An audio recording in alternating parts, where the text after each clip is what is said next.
Hola, vamos a empezar a resolver el ejercicio número 6 correspondiente al libro de gas.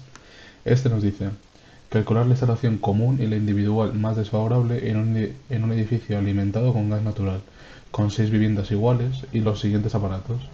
Una cocina completa de 10.000 militermias hora y una caldera mixta de 24,4 kilovatios y un 90% de rendimiento. La instalación común consta de un montaje general alimentado a contadores individuales instalados en relleno. Previo al contador está instalado el regulador. Nos dan diferentes datos como puede ser la presión de entrada al regulador, la presión de salida del regulador, presión de utilización del aparato, la pérdida de carga del contador y el poder calorífico superior, así como los diferentes tramos. Para este ejercicio nos hará falta la UNE 60.760 correspondiente a instalaciones receptoras de gas suministradas a una presión máxima de operación o MOP inferior o igual a 5 bares, concretamente su parte 4, que se basará en el diseño y la construcción de su versión más actualizada, que será la 2014. Esto es el 2014.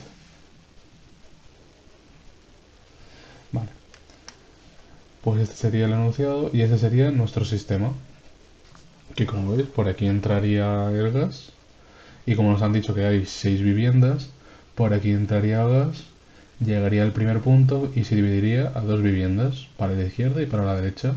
Seguiría subiendo y se dividiría a otras 2 viviendas, a izquierda y derecha ya tendríamos 4. Seguiría subiendo y tendríamos para las últimas 2 viviendas, para la izquierda y la derecha. Y todo esto será nuestro tramo común, que será lo que pone aquí. El tramo AB, BC, CD y DE. Todo eso sería nuestro tramo común y el resto sería el individual. Vale, para la resolución de este ejercicio entonces lo que tenemos que hacer es calcular los diámetros de las diferentes tuberías que va a tener nuestro sistema y calcular las potencias tanto para la parte individual como para la parte común. Vale, primero lo que tenemos que hacer es sacar los caudales para usarlos en las diferentes tablas para para saber los diámetros de las tuberías. ¿Cómo calculamos los caudales? Nosotros nos tenemos que fijar en que en el enunciado nos están dando potencias y nosotros realmente lo que queremos son caudales. Entonces tenemos que recordar esta ecuación, en la que el caudal es igual a la potencia por un factor de corrección de 1,1 dividido entre el poder calorífico superior. Entonces, pero para eso tenemos que tenerlo todo en las mismas unidades. ¿Qué unidades tenemos que usar en la potencia? Pues como vemos aquí, el poder calorífico superior está en kilovatios por hora dividido entre metro cúbico. Entonces, lo que tenemos que sacar es las potencias, pasarlas a kilovatios y meterlas en la ecuación. Entonces, si vemos aquí, el enunciado nos estaba diciendo que la cocina tiene 10.000 militermias, 10.000 militermias hora. Entonces, lo que hay que hacer es primero dividirlo entre 1000 para pasar de militermias a termias. Una vez que tenemos el valor en termias hora, lo que tenemos que saber es, a partir de los apuntes, que si lo multiplicamos por un factor de 1000, no nos lo dará en kilocalorías hora, 10.000 kilocalorías hora. Vale, y ahora esto que es de kilocalorías hora, como ya sabemos de ejercicios anteriores y por los apuntes, de una forma muy fácil lo podemos pasar a kilovatios. Que esto, si lo dividimos entre 860, tendremos el valor en kilovatios. Como vemos aquí, 11,63 kilovatios. Entonces, ya lo podríamos introducir en la ecuación. Entonces aquí, como vemos, 11,63, que es el valor que nos ha dado, por el factor de 1,1, entre 12,21, que es el poder calorífico superior. Y esto nos dará un valor de 1,05 metros cúbicos hora. Ese simbolito es aproximadamente, porque no da exactamente 1,05, pero sí que se acerca mucho a 1,05. Ese es el valor que nos dará. Para la resolución de la parte de la caldera, si vemos, la caldera ya no nos está dando en kilovatios, entonces no tendríamos que pasarlo a ninguna otra unidad. Pero tendremos que, tendremos que dividirlo entre el rendimiento que nos está diciendo el enunciado, que es del 90%.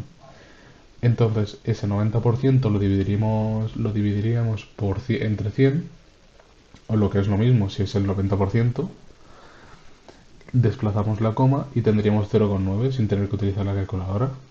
Entonces tendría 24,4 entre 0,9 daría un valor de 27,11 kilovatios. Entonces, igual que en el apartado anterior, una vez que lo tenemos en vatios, lo único que tenemos que hacer es meterlo en la fórmula del caudal, que será 27,11 por 1,1 entre el poder calorífico superior, dándonos un resultado de 2,44 metros cúbicos la hora. Entonces, ya tendríamos nuestros caudales calculados tanto para la cocina como para la caldera. Ahora, ¿qué tendríamos que hacer? Lo que tenemos que hacer es, primero de todo, la suma de los dos caudales, como vemos aquí. Vale, una vez que tenemos esto, que nos servirá para más adelante, nos tendremos que dar cuenta, por los apuntes, que si estamos en un edificio con las calderas todas iguales, tendremos que calcular un factor probabilístico S2, o en nuestro caso será S1.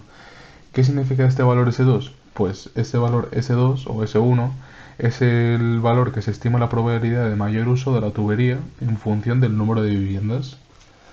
Entonces, tendremos que calcularlo, o podremos mirarlo en las tablas, pero igual no nos dejan mirar las tablas o no nos vamos a aprender todos los valores de las tablas. Entonces, lo que podemos usar es una ecuación, la ecuación de S2, aunque también hay la de S1. Entonces, ¿cuándo definimos que hay que utilizar S2 o S1? En este caso, los apuntes nos están diciendo que S1 es el factor de simultaneidad cuando no exista calefacción individual y S2 es el factor de simultaneidad cuando exista calefacción individual. Entonces, si nos fijamos en el enunciado, nos están diciendo que las calderas son para cada uno individuales. Entonces tenemos que utilizar el valor S2. Que S2, como he dicho, y tanto para S1 también hay tablas en función del número de viviendas. Pero es mucho más fácil esta ecuación. Que esta ecuación será igual a S2 es igual a 19 más n. N es el número de viviendas partido de 4 por todo ello dentro del paréntesis será el número de viviendas más 4. Esto lo tendremos que hacer tanto para 2 viviendas, para 4 viviendas y para 6 viviendas, dándonos estos resultados. ¿Por qué lo tenemos que calcular para 2, 4 y 6? Pues si nosotros nos vamos aquí al enunciado, como hemos dicho al principio, nosotros cuando venimos aquí, en este punto, justo en el punto B, todo el gas que viene será para repartir a 6 viviendas. Será para estas dos y estas dos. Entonces eso habrá que calcular el factor para 6 viviendas. Pero cuando nosotros subimos al punto C, esto no vuelve para atrás. En el punto C se está alimentando estas dos viviendas y estas dos viviendas, que son 4. Y cuando subimos al punto D, ya solo tendremos que alimentar dos viviendas. Esto habría que hacerlo igual, pues si en vez de 2 son 3 viviendas, pues aquí habría que calcular diferentes valores. Pero pensad que no lo tenéis que aprender de memoria, sino que hay que razonarlo, como acabamos de explicar ahora. Entonces, calculamos los factores probabilísticos, que serán esos valores de aquí. Entonces, una vez que lo tengamos, ya solo tenemos que calcular los caudales para estos tramos comunes, que serán, cogemos el valor que hemos calculado antes, que será el caudal total, ya que es el que estará entrando, ya que por aquí está entrando todo este caudal entero, pues tenemos que coger el 3,49 en este caso, y hacemos como antes. En el tramo AB estarás alimentando a 6 viviendas, y esto lo multiplicas por el factor que hemos calculado antes para 6 viviendas, por 0,63. Para el tramo BC ya solo te quedarán 4 viviendas. Entonces es 3,49 por 4 viviendas y por el factor de las 4 viviendas. Y así igual para CD, pero que es con 2 viviendas. Y esto nos dará diferentes valores para cada tramo de nuestro diagrama, que como veis será 13,2 metros cúbicos la hora, 10,05 metros cúbicos la hora y 6,14 metros cúbicos la hora. Vale, ya tenemos todos los caudales. Entonces ahora, como ya sabéis, para calcular las los diámetros, nos tendremos que ir a las tablas. Las tablas, qué es lo siguiente que nos hace falta? Pues lo siguiente que nos hace falta son los tramos más desfavorables y sus pérdidas de carga. Pues entonces, lo que calcularemos ahora serán los tramos más desfavorables. Pero esto hay que calcularlo para dos partes diferentes. Tanto para el tramo más desfavorable del tramo individual, como para el tramo más desfavorable de la parte común. Entonces, del tramo individual, bueno, en general, ¿cuál será el tramo más desfavorable? Pues es el conjunto de tramos comunes y el más lejano. Eso es así por más o menos por norma general. O sea que la mayoría de veces será así. En el tramo individual, ¿cuál será el tramo que cumple estos objetivos? Pues si nos vamos al diagrama, este sería el individual. ¿Cuál será el que cumple con el tramo como los comunes y el más lejano? Pues será en este caso el EF y el más lejano que será el G. Entonces sería el tramo más desfavorable sería EF, FG. Este sería nuestro tramo más desfavorable. Y, y ya que estamos, vamos a calcular, vamos a pensar cuál sería el del tramo de la parte común.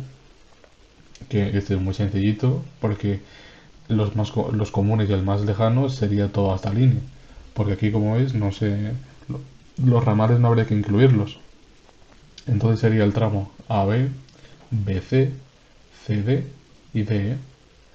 Este sería el tramo más desfavorable para el individual, digo para el común, y este para el individual.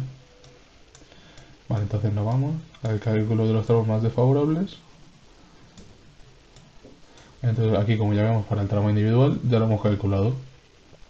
Habremos hecho la suma de las longitudes reales,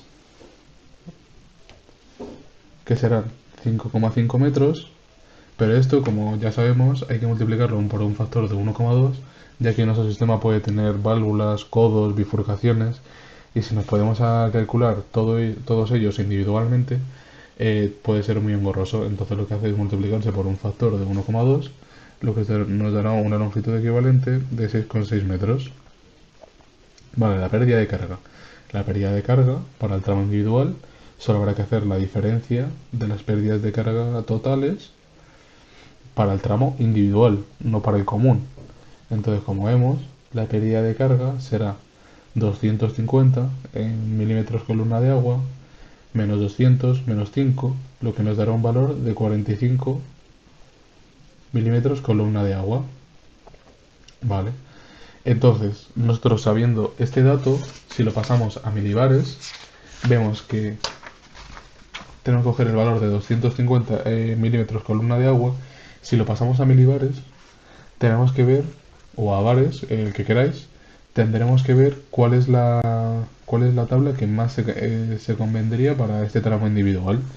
Y como veremos más adelante, la que más valdría sería la tabla número 1, correspondiente a gas natural, ya que la presión es menor o igual a 50 milibares, ya que 250 milímetros columna de agua en milibares serán 25, ya que lo que hay que hacer es dividir entre 10.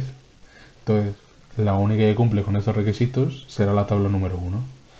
Entonces, la tabla número 1 que nos está pidiendo, que también, aparte de tener el caudal, que lo hemos calculado antes, en el apartado anterior, hay que calcular las pérdidas de carga por unidad de longitud. Entonces, para ello lo que tenemos que hacer es coger las pérdidas de carga, que ya las tenemos calculadas, y dividirlo entre la longitud, que será, pero la longitud equivalente, no la real, que será 6,6, que será lo que se ha hecho aquí.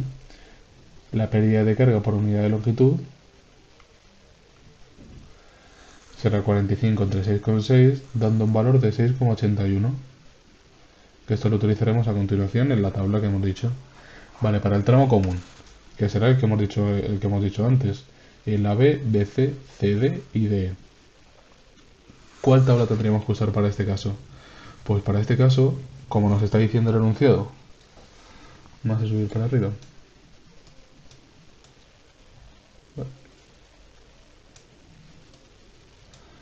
Nos está diciendo el enunciado que para este tramo la presión de entrada al regulador es 300 milibares, o lo que es lo mismo, 0,3 bares. Y para este caso justo habrá una tabla que se adecue perfectamente a estos valores, que será la tabla número 4. Que si vemos la tabla número 4, que la tendremos por aquí, ya no nos pedirá la pérdida de carga, sino lo que nos estará pidiendo será la longitud equivalente. Entonces no hace falta que calculemos la pérdida de carga. Entonces lo que se hace es sumar la longitud de los tramos, que será la longitud real, que esto nos dará un valor de 19 metros.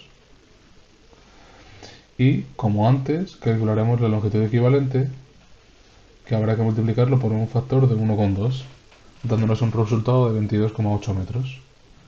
Vale, ahora tenemos todos los datos. ¿Qué sería lo siguiente que tenemos que hacer? Pues ahora con las tablas, hallar los diámetros de cada tramo. Nosotros vamos a hacerlo para la tabla número 4, que será para el tramo común, pero se haría así con todas, pero cada uno con su tabla. Entonces, vemos aquí nuestra tabla. La longitud equivalente, como hemos dicho, es 22,8. Entonces tenemos que buscar el valor de 22,8 en la tabla, aquí en esta columna. Y como vemos, el valor de 22,8 no está. Lo que tendremos es que coger el valor inmediatamente superior a 22,8 que esté. En este caso será 25. Entonces ahora giramos a la derecha y tendremos que coger un valor de caudal igual al que hemos calculado para este tramo. Que para este tramo, el valor que sería para el tramo que estamos haciendo AB, BC, CD, sería en este caso de 13,2 metros cúbicos la hora. Pero como vamos a ver, en este caso, igual que antes, no está el valor de 13,2. Tenemos que coger el valor inmediatamente superior, perdón, inmediatamente superior a 13,2, que en este caso será 15,1. Entonces, si subimos para arriba, ya nos estarán dando los valores, tanto para el diámetro de tubo de cobre, como para el de acero, que en este caso será para el diámetro de tubo de cobre entre 22 y entre 20 y 22 milímetros, y el de para tubo de acero de 3/4 de pulgada. Vale, pues así habría que hacerlo para cada tramo, cada uno con su tabla, lo que nos daría un resultado de esa tabla con los resultados. Entonces aquí, como vemos, para el tramo AB que hemos calculado, la longitud equivalente cuál es y el diámetro de tubería que le correspondería. Y así habría que hacerlo con cada uno de los tramos, dándonos un valor de diámetro, que sería la resolución de una parte de nuestro problema. Ahora, habría que calcular la potencia de diseño. Vale, pues para eso lo que tenemos que hacer es irnos al tramo que nos corresponda. Para el tramo individual cogeremos la potencia individual, que por eso se tiene una P sub I, sumaremos las potencias y tenemos que acordarnos de los apuntes que esta potencia la tendremos que multiplicar por un factor de 1,1, ya que será la potencia corregida. Entonces será 1000 por 23.315,5 por 1,1. Esto nos dará un valor en kilocalorías hora, que será de 36.647 kilocalorías hora, o si lo queremos en kilovatios, lo único que tenemos que hacer es dividir entre 860, dándonos un valor de 42,6 kilovatios. Para calcular la potencia común, pues tendremos que hacerlo de manera análoga a los apartados anteriores. Cogemos la potencia de este tramo, 42,6, y en este caso no hay que multiplicarlo por el factor de 1,1, sino hay que multiplicarlo por el número de viviendas totales, que es 6, y por el factor que le corresponda de probabilidad, que como son 6 viviendas, el factor que le corresponde, como hemos calculado anteriormente, será de 0,63, dándonos un resultado de 161 kilovatios.